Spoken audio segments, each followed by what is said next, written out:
أجمعين أما بعد ربي أعوذ بك من حمدة الشياطين وأعوذ بك ربي أن يحضرون سبحانك لا علم لنا إلا ما علمتنا إنك أنت العليم الحكيم لا حول ولا قوة إلا بالله العلي العظيم.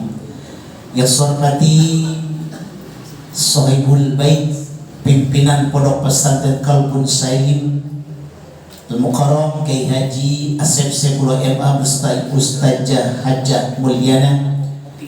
Yang saya hormati guru kita yang sekarang sudah hadir, Kiai Haji Taharuddin Al-Hafiz.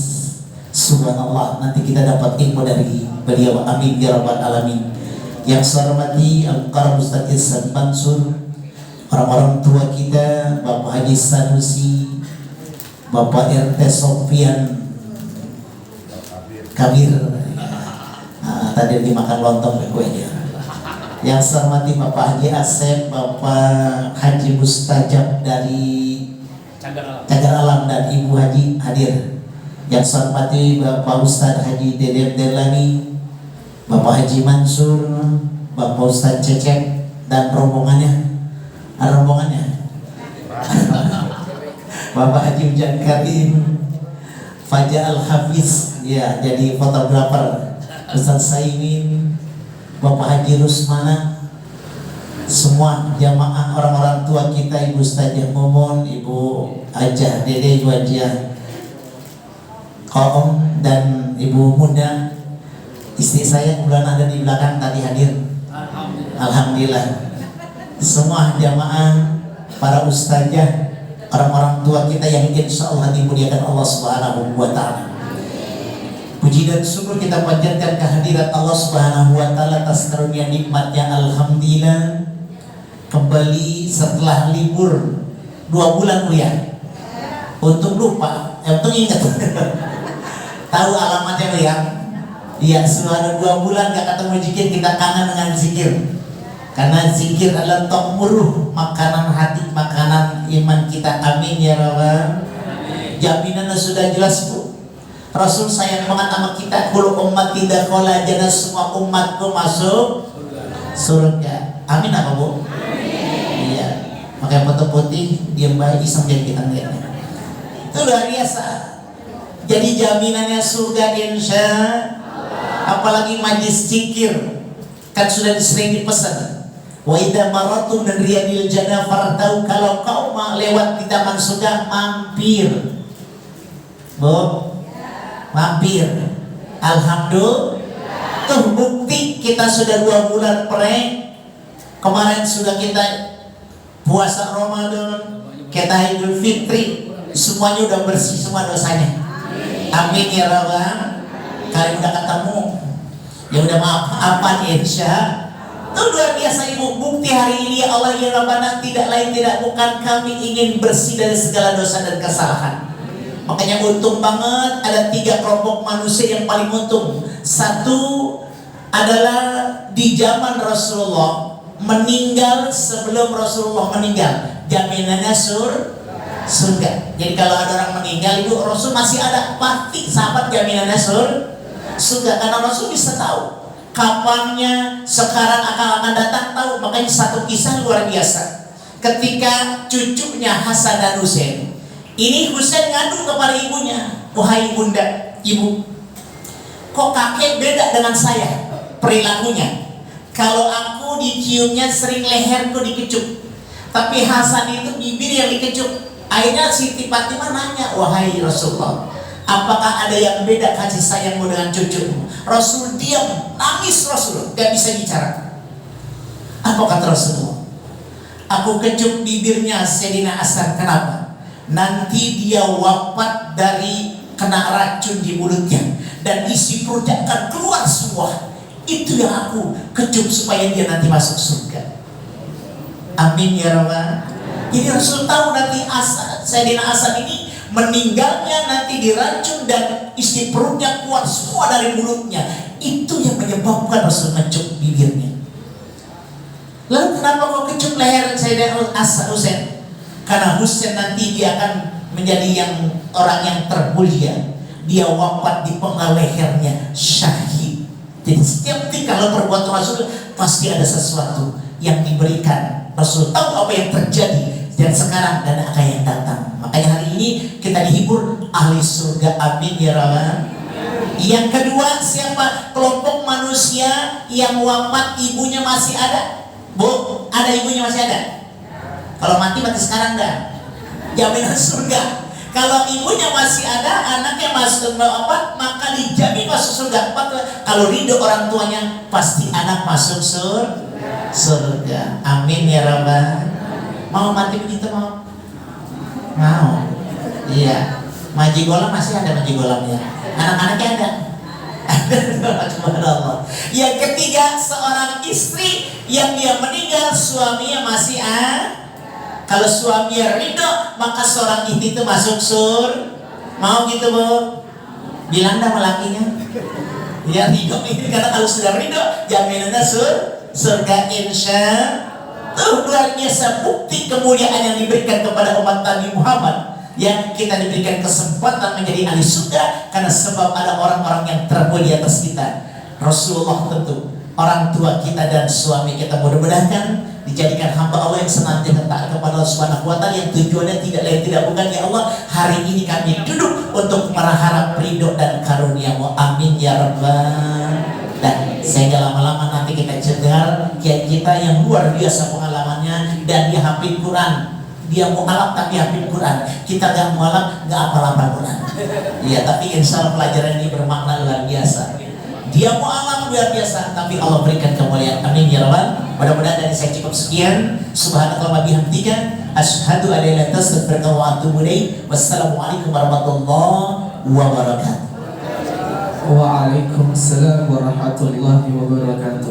Alhamdulillah, kami ucapkan terima kasih banyak kepada Ustaz Syarifuddin Azikro. Semoga apa yang disampaikan oleh beliau menjadi cambuk penyemangat kita untuk semakin beribadah kepada Allah Subhanahu wa taala. Adapun tausiah kedua yang akan disampaikan Al-Mukarram Wal-Muhtaram Al-Ustaz Muhammad Toharuddin Simamara SS Al-Hafiz, kepada beliau kami persilakan. Wa tafaddal alaihi mashkuran wa ilaihi ma'juran. Sallu ala Nabi Muhammad.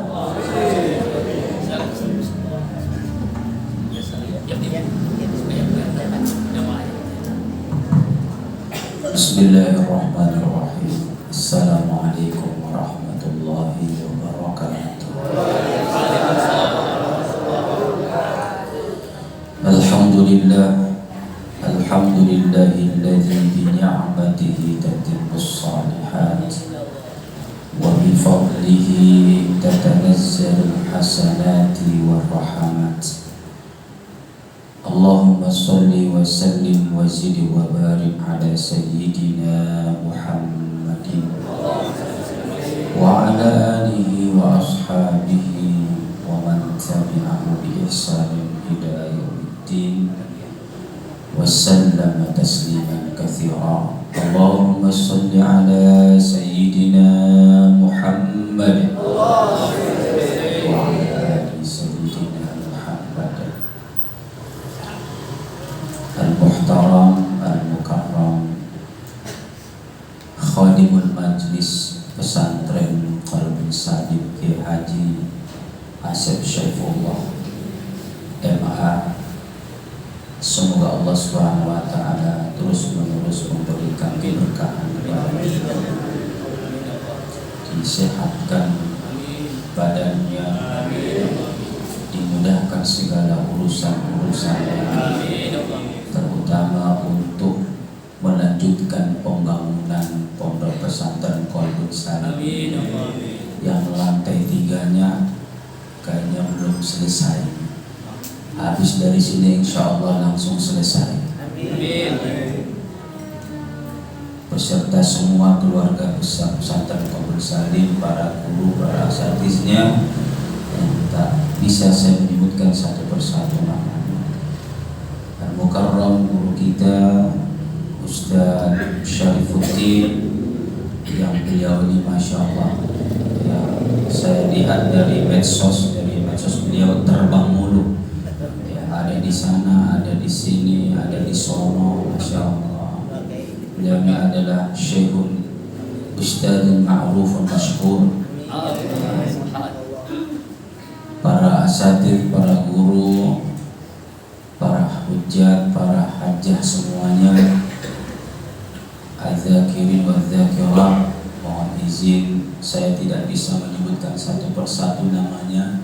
Tadi sudah disebutkan nama-namanya karena beliau hafal. Kalau saya kan gak hafal, takut salah nanti, maka saya mohon izin tidak menyebutkan satu persatu. Insya Allah semua kita yang hadir ini orang-orang yang dimuliakan Allah Subhanahu wa Ta'ala. Saya belum lama menyimak tausiah dari guru kita, tahu-tahunya udah selesai. Ya, tadi saya lihat waktunya cuma seperempat jam, 15 menit. Biasanya kalau tempat lain itu satu orang 1 jam. Penceramahnya ada 6, jadi 6 jam, Masya Allah ya. Dan saya tanya kenapa singkat banget Kiai, katanya cuma pembukaan. Berarti saya apa? Penutupan ya, oleh karena itu saya sudahi ceramah saya. Wabillahi taufiq wal hidayah. Masya Allah, jamaah sekalian yang dimuliakan Allah, man sana'a ilaikum ma'rufa fakafi'uhu fa illam tajidu ma tukafi'uhu fad'ulah. Kata Nabi sallallahu alaihi wasallam, siapa yang berbuat baik kepada kalian,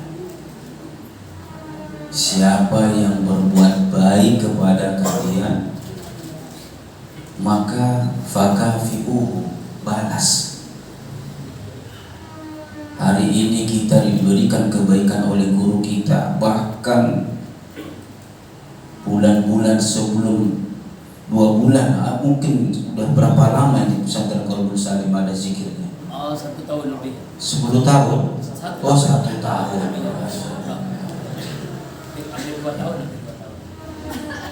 Dan ini adalah kebaikan yang telah diberikan oleh guru kita, nggak bisa dibayar dengan apapun. Beliau mengajak kita untuk dekat kepada Allah.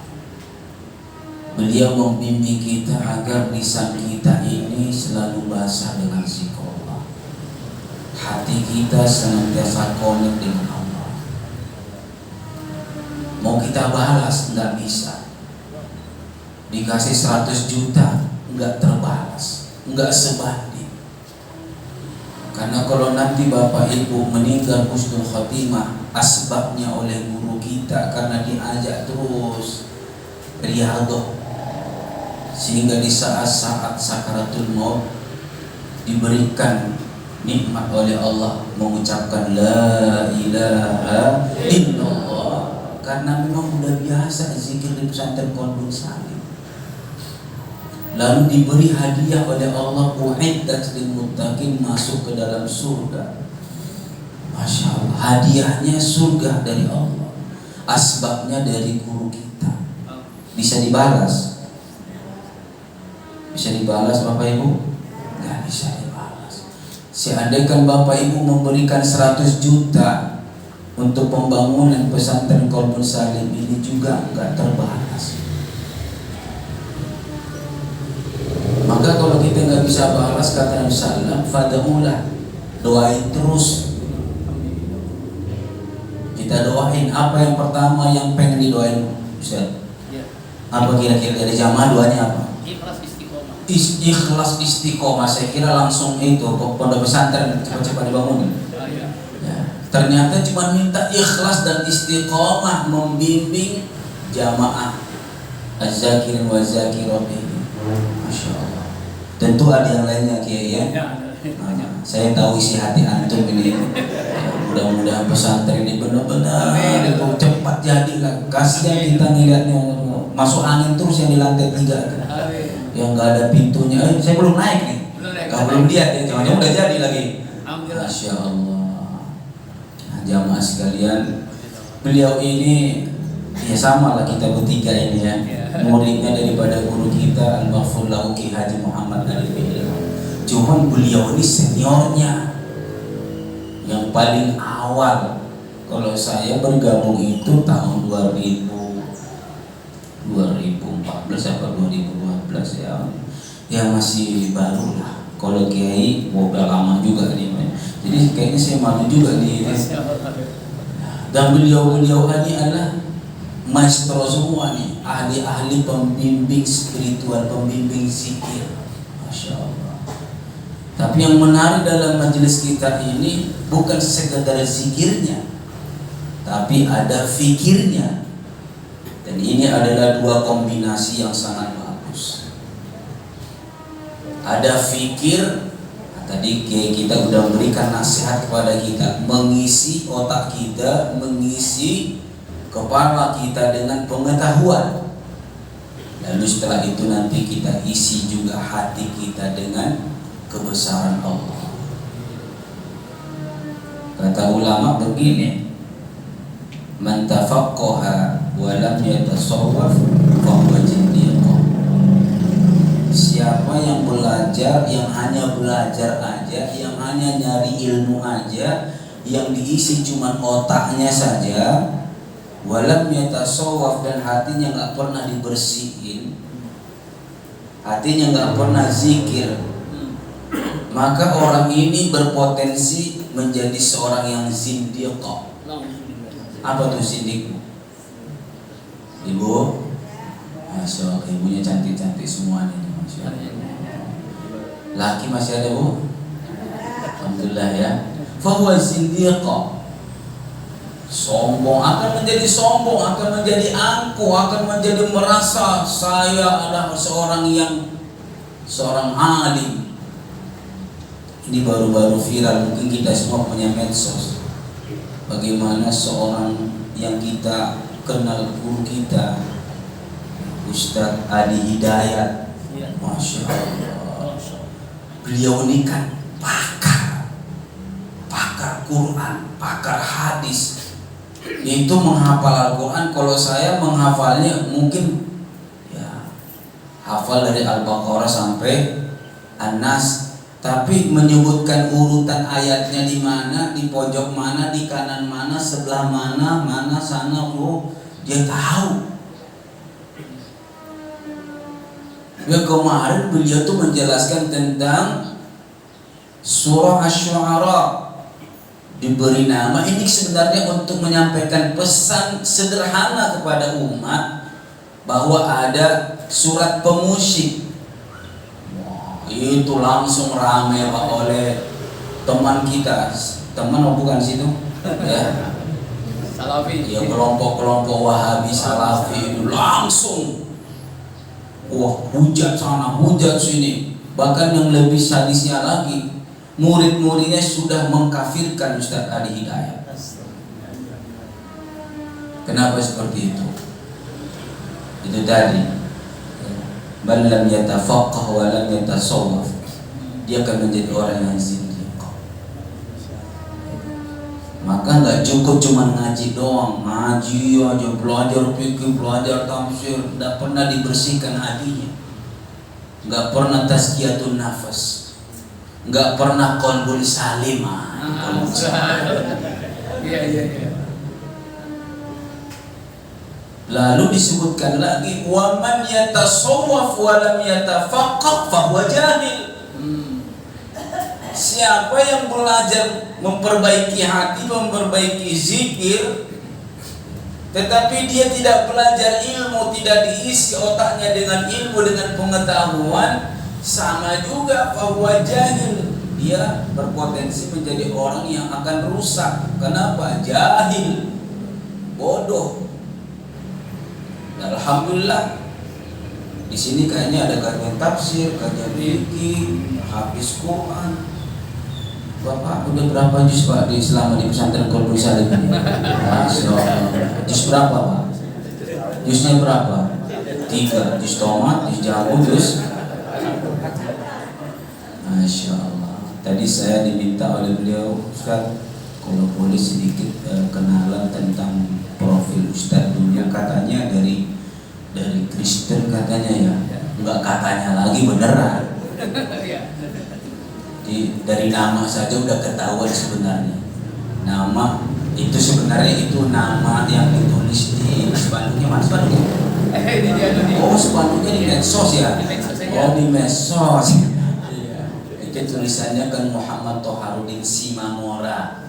Nah, Simamora itu ya mirip-mirip kayak marganya orang Jepang, Simamora. Itu orang Tapanuli Utara. Jadi asli saya dari Medan. Bapak udah pernah ke Medan Bapak Ibu? Belum pernah? Gak ada duit, gak ada ongkos? Gak ada kenalan. Gampang, tinggal ikut aja jamaah tabligh. Urut 3 hari, nyampe itu. Gak usah nginap di hotel, langsung masjid tuh keliling-keliling. Mau ikut? Mau ikut? Mudah-mudahan nanti kita punya kesempatan untuk berkunjung, berziarah ke Medan, ke Palembang, ke Jambi, ke Bangka, ke Kalimantan, ke IKN ya, ke IKN. Jadi saya asli orang Tapanuli Utara, masuk Islam itu tahun sebelum, udah tua banget masuk Islamnya. Udah lama masuknya, bukan tua banget, udah lama masuk Islamnya. Jadi kalau Ustaz Yahya Waloni, Hani Kristianto, Ko Denis, Ko Dendi, Koko yang lainnya itu baru junior saya itu.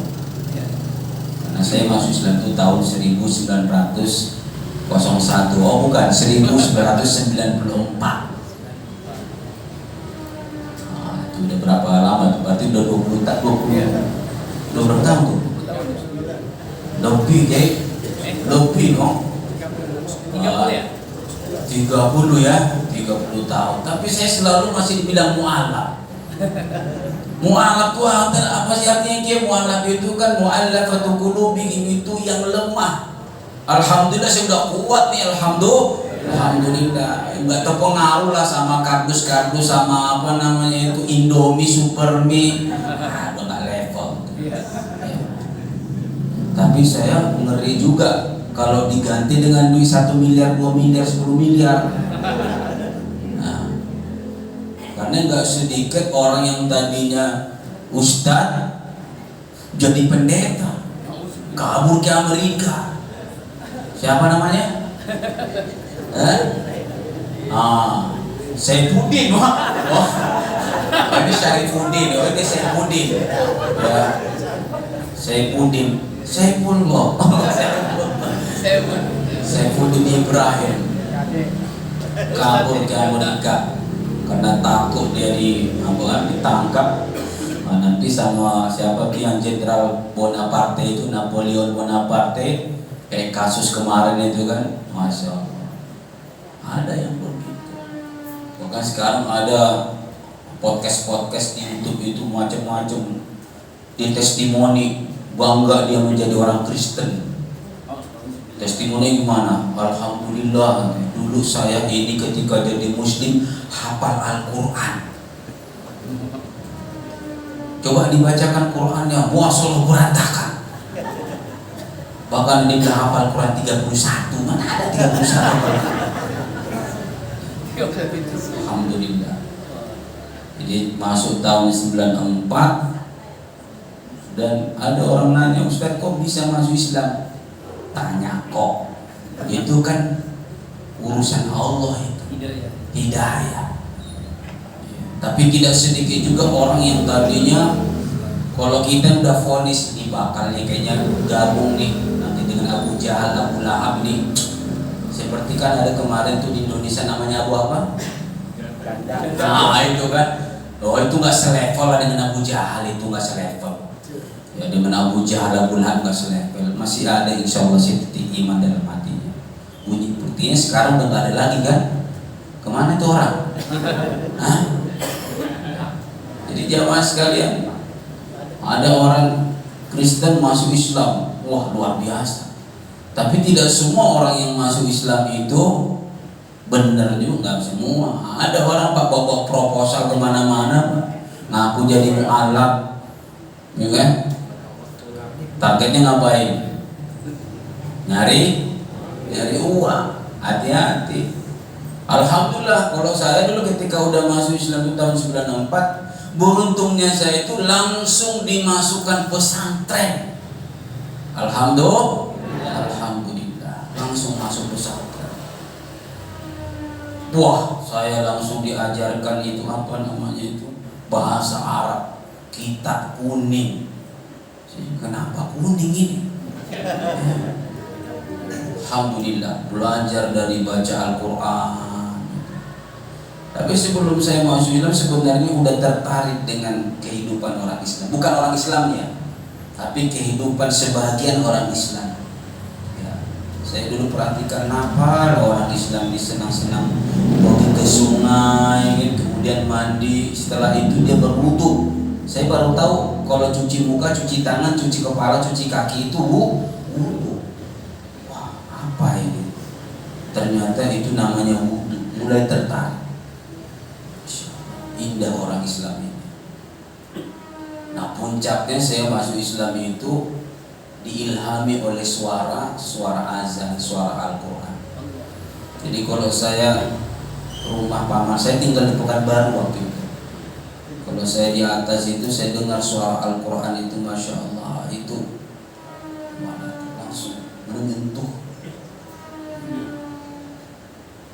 Makanya Alhamdulillah Allah mengizinkan saya, insya Allah, ya Allah, berikan seluruh hidup hamba ini untuk berkhidmat kepada Al-Quran. Alhamdulillah di pesantren, ya, kemudian hafal Quran bro, alhamdulillah. Dan saya juga ingin berkhidmat untuk melayani umat ini, mengenalkan mereka dengan kitab Allah. Keluarga dulu di mana ayah ibu? Sekarang masih Kristen. Saya setelah masuk Islam itu langsung diusir, pokoknya diintimidasi. Nggak pakai dibunuh lah kalian. Enggak aja nggak bunuh anak gitu. Enggak sih, nggak dipakai dibunuh sih ya. Diancam iya. Diancam. Kalau dibunuh nggak kena kayak gitu. Alhamdulillah. Tidak sampai kayak gitu. Orang tua. Oh, jadi kita nih jadi talk show aja diceritain. Orang tua Islam bagaimana? Orang tua Islam itu orang tua sekarang. Oh, belum. Jadi kedua orang tua saya meninggal dalam keadaan kafir. Itulah tangisan yang nggak bisa saya. Jadi kalau setiap hari raya itu orang semua maaf-maafan gitu ya. Kemudian berziarah ke kubur orang tuanya, dikirim Fatihah, dibacain surah Yasin, didoakan Allahumma ighfir lahuma warhamhuma. Masya Allah, saya nggak bisa menyampaikan itu. Karena dulu saya ajak 1 tahun, itu saya ketemu dengan orang tua saya itu setelah 26 tahun. 26 tahun, karena saya nggak boleh berkomunikasi, nggak boleh ketemu dengan mereka. Ya, qadarullah, ya, dipertemukan. Kalau ayah nggak ketemu sampai beliau meninggal, nggak ketemu. Tapi kalau ibu sempat saya bawa ke rumah, ya belum lama lah, hampir 5 tahunan yang lalu. 5 tahun yang lalu datang ke rumah, dilihatnya lemari saya. Lah ini buku kakek muni katanya. Masih buku kakek itu kitab-kitab gitu, karena dulu juga kakek saya pendeta. Ya, saya juga sekolah di sekolah Kristen dari mulai SD, SMP itu sekolah Kristen. Ya, HKBP Huria Kristen Batak Protestan. Jadi orang Kristen tuh ada namanya Kristen Protestan. Sekarang ada juga Islam bentar protes, bentar bid'ah, dolalah, fitnah, masya Allah. Itu lama-lama itu namanya Islam Jadi saya dibesarkan memang sebuah keluarga taat. Dulu saya sekolah, masya Allah. Masih ada waktu nggak nih? Masih ada waktu. Masa 15 menit harus selesai, adil dong, ya kan? Sampai jam 7 sampai jam 7. Jam 7 belum sarapan. Jadi saya dulu sekolah itu Bapak Ibu, sekolah di negeri. SMP saya sudah masuk negeri, ya. SMP sudah masuk negeri. Ya. Tapi saya belajar agamanya tetap Kristen.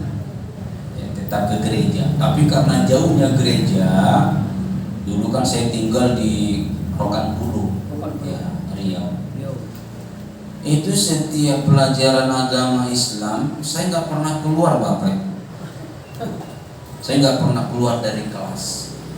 Saya dengerin terus itu pelajaran dari ibu guru. Alhamdulillah kemarin saya tabligh akbar ke Riau, masih hidup beliaunya, dipeluknya saya. Kalau itu gadis jangan dipeluk, tapi karena itu dan nenek-nenek ya saya itu boleh itu. Cium tangan, salaman sama yang sudah sepuh boleh. Boleh yang boleh bu, nanti kita salaman ya bu ya. Itu boleh. Yang tak boleh itu gadis, itu tak boleh. Nanti setrum bahaya. Nah, itu saya belajar, itu dengerin aja, masya Allah. Akhirnya muncul pertanyaan dari ibu guru. Dan itu ternyata pertanyaan itu diucapkan saat saya 20 tahun berikutnya ketemu dengan guru agama. Apa yang menyebabkan Ananda, dia manggilnya Ananda. Apa yang menyebabkan Ananda itu nggak pernah keluar dari kelas ketika saya memberikan pelajaran agama Islam. Padahal itu bukan pelajaran. Saya bilang simpel aja. Saya tertarik aja mendengarkan. Makanya nilai agama saya selalu 9. Padahal agama Kristen. Soal saya jawab semua. Saya jawab semua, benar apa salah itu urusan lain. Tak tahu nilainya 9. Keren nggak tuh? 9. Alhamdulillah. Jadi udah tertarik dengan itu. Sebelum menjadi muslim itu saya udah puasa. Setiap Ramadan saya puasa. Berapa hari? Bukan sehari pertama dan sehari terakhir, bukan. 30 hari, 30 days saya sudah puasa. Sampai juga ini bibi saya, istri paman saya bilang, kamu ngapain puasa? Nah ini kan kamu belum jadi muslim. Oh saya nikmatin aja. Bahkan ada true story, ini true story ya. Sejarah cerita saya yang paling ini selalu saya ingatkan, selalu saya bawa ini ceritanya ini. Saya sudah pernah menjadi imam sholat jamaah padahal saya belum jadi muslim. Saya tanya yang bego yang mana?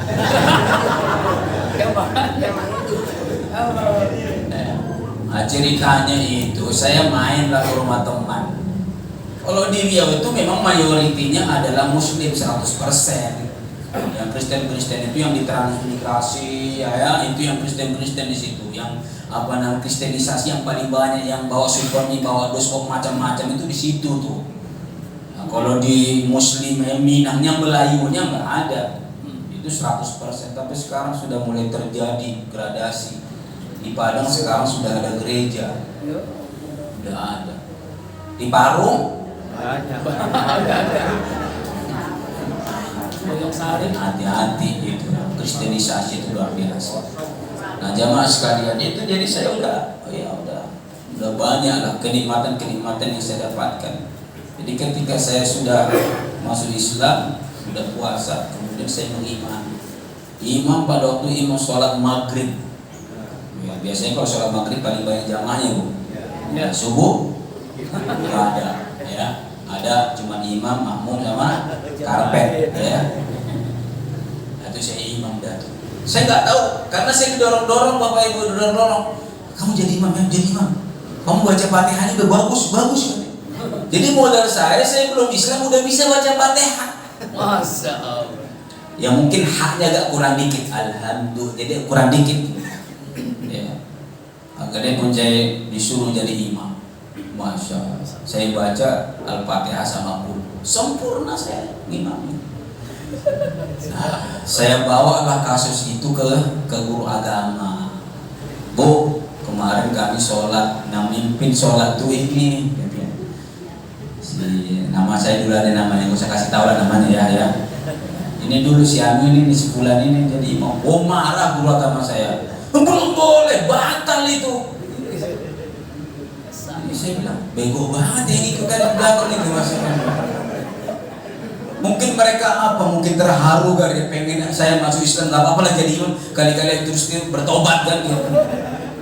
Nah, itu Masya Allah, luar biasa, itu pengalaman paling indah buat saya. Jadi Saya masuk Islam tuh memang itu tadi karena suara Quran tuh tertarik. Akhirnya alhamdulillah. Jadi kalau dengerin Quran tuh nyaman, tenang. Seperti Bapak Ibu kalau dengerin Quran kan nyaman, tenang Bu. Saking tenang nyamannya, udah kata dengan suara. Sama suara azan. Kalau di Melayu itulah pentingnya syiar itu Bapak Ibu. Jadi apa-apa speaker kalau bisa di dalam. Saya masuk Islam tuh gara-gara speaker. Tahu speaker enggak? Tuh, speaker, namanya speaker ya. Toa tuh. Coba kalau nggak ada syiarnya, diam-diam banget semua, masjid diam, di dalam aja dibunyikan. Bahkan di dalam ada nggak pakai speaker juga. Ada masa kayak gitu, katanya bid'ah kalau pakai speaker. Aspek. Bahkan ada juga kalau khutbah itu nggak pakai bahasa Arab, nggak pakai bahasa Indonesia, bahasa Arab full. Ada begitu. Tapi nggak apa-apa, itu ijtihad. Jadi saya dengar tuh suara azan, masya Allah. Dan alhamdulillah hari ini saya bisa menirukan azan-azan itu. Iya. Ya. Tapi yang lebih dahsyat itu adalah Qurannya tadi. Quran.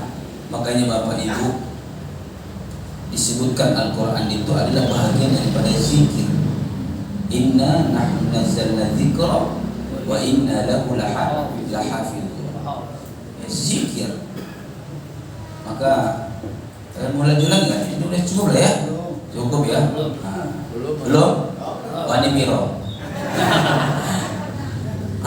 Itu cerita lah tuh jalan atau masuk pondok pesantren. Alhamdulillah di pesantren pun saya dimuliakan. Maka aku lihatkan Bapak Ibu, kalau kita memuliakan agama Allah ini wajib bagi Allah untuk memuliakan kita.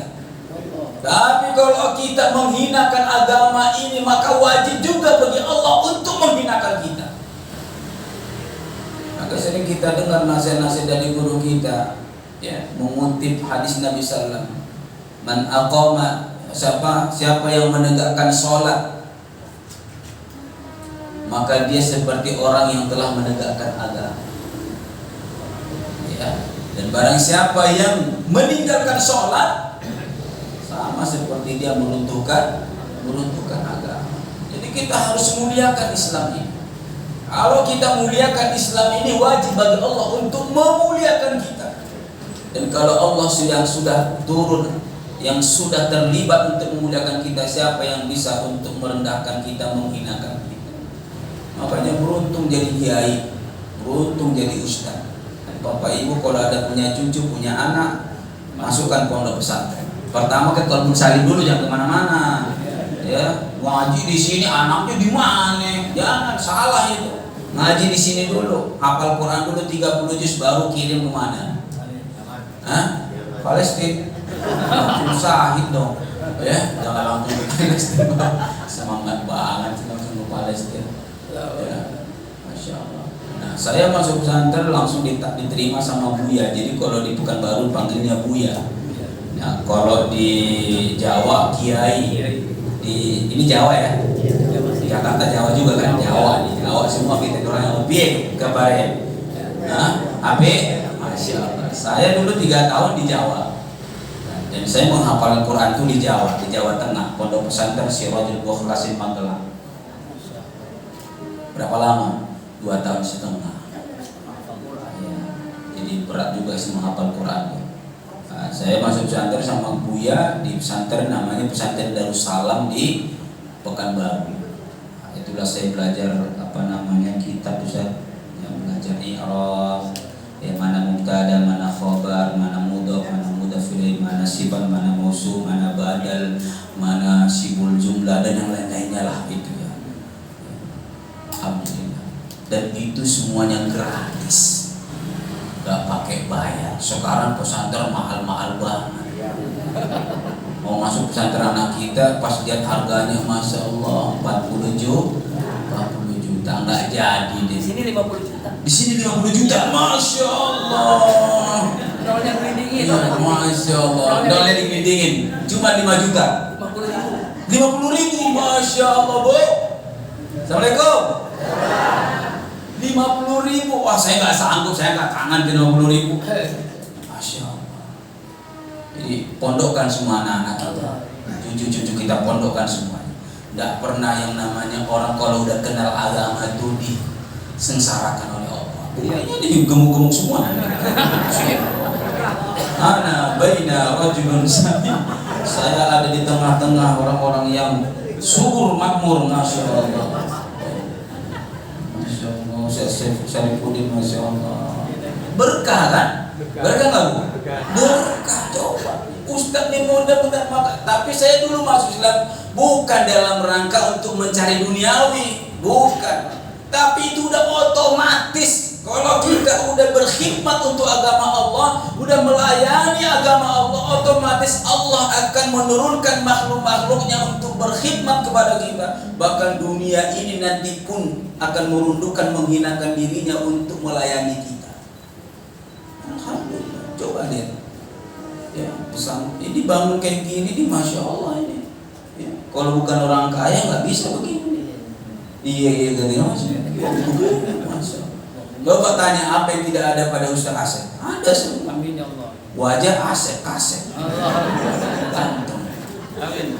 Mobil masya Allah. Ya, bentar lagi insya Allah ganti sama Fortuner ya. Rumah masya Allah. Istri masya Allah. Masih satu. Sama Pak. Cukuplah murabi kita Mbak Fula yang berani. Kalau kita nih penakut semua ini. Kenapa? Karena istri-istrinya itu menakutkan. Alhamdulillah. Ini jamaah sekalian dimuliakan Allah SWT. Ini mudah-mudahan ini perkenalan awalah dengan jamaah sekalian yang kibat-kibat. Saya masya Allah bertambah saudara saya, saudaraku semuanya. Karena saya udah punya saudara lagi kalau secara ini. Ya, dulu saudara saya yang satu Nasrani, keluarga saya semua. Ya, sekarang saudara saya adalah minal muslimin wal muslimat wal mu'minin wal mu'minat al ahya'i minhum. Masa saudara saya udah meninggal, masya Allah. Nah, terakhir saya menitipkan satu ayat Allah Subhanahu wa taala. Allah berfirman, a'udzubillahi minasyaitonir rajim. Wa man ya'shu 'an dzikrir rahmani nuqayyid lahu syaiطanan fahuwa lahu qarin. Wa man ya'shu, siapa yang enggan mengingat Allah, siapa yang tak mau mengingat Allah, nuqayyid lahu syaitanan fahuwa lahu qarin, maka orang ini akan leluasa dirusak oleh setan. Allah akan membiarkan orang ini diganggu, dirusak sama setan. Fahuwa lahu qarin, dan dia akan berkawan dengan setan. Padahal kita orang Islam itu disuruh berta'awuz. A'udzubillahi minasyaitonir rajim. Tapi orang yang enggan berzikir, maka setanlah yang akan menjadi kawannya. Maka wajar kalau orang tak berzikir itu perilakunya benar-benar setan. Bahkan Ustaz Mahfud MD bilang tuh ada iblis lebih iblis daripada iblis. Ada manusia, ada setan, tapi di sekitarnya manusia, tapi kelakuannya lebih setan daripada setan. Jangan jadi muka saya. Lebih setan daripada setan. Setan itu, iblis itu, ya, tidak tunduk kepada Allah pada saat dulu, ya, kasus setan tidak tunduk pada Allah. Cuma satu kali doang dia nggak mau sujud. Diperintah oleh Allah Subhanahu wa taala, iblis sujud engkau kepada Adam, beri penghormatan kepada Adam, dia enggak mau. Aba wastakbara wa kana minal kafirin. Lalu dia menjadi orang yang sombong, orang yang enggan. Cuma satu kali dia enggak mau taat sama perintah Allah. Diapain sama Allah? Qala fahbitu minha fama yakunu laka an tatakabbara fiha. Diusir dari surga. Lah kalau ada manusia nggak sholat, Sholatnya ada sih ya, sholat Idul Fitri. Itu kan sholat sunnah, boleh ditinggal. Jangan mau tinggalin, jangan ditinggal, itu mustahab. Nah kalau ada nih, nauzubillah min zalik, ada nih keluarga kita, anak-anak kita, bujang-bujang kita, gadis-gadis kita ninggalin sholat, Bapak Ibu, kira-kira itu lebih setan daripada setan. Tetapi apakah Allah buang dari muka bumi ini? Allah usir? Tidak. Itulah betapa besarnya rahmat Allah Subhanahu wa taala kepada manusia. Dan betapa besarnya rahmat Allah Subhanahu wa taala kepada umat Muhammad sallallahu alaihi wasallam. Umat-umat dulu kalau kurang ajar sama Allah langsung dilaknat. Jadi babi, jadi anjing, jadi monyet, darah di mana-mana, belalang di mana-mana, dibalik tanahnya, buminya dibalik. Lah kalau umat Muhammad sallallahu alaihi wasallam banyak garam, banyak korupsi, macam-macam, enggak sholat, enggak aneh-aneh pekerjaannya, perbuatan maksiatnya, apa dilaknat? Tidak dilaknat. Dan itu adalah wa ma arsalnaka illa rahmatan lil alamin. Jamaah sekalian, nampaknya Bapak Ibu sudah berkeringat dengerin saya. Ya, mohon maaf kalau kepanjangan.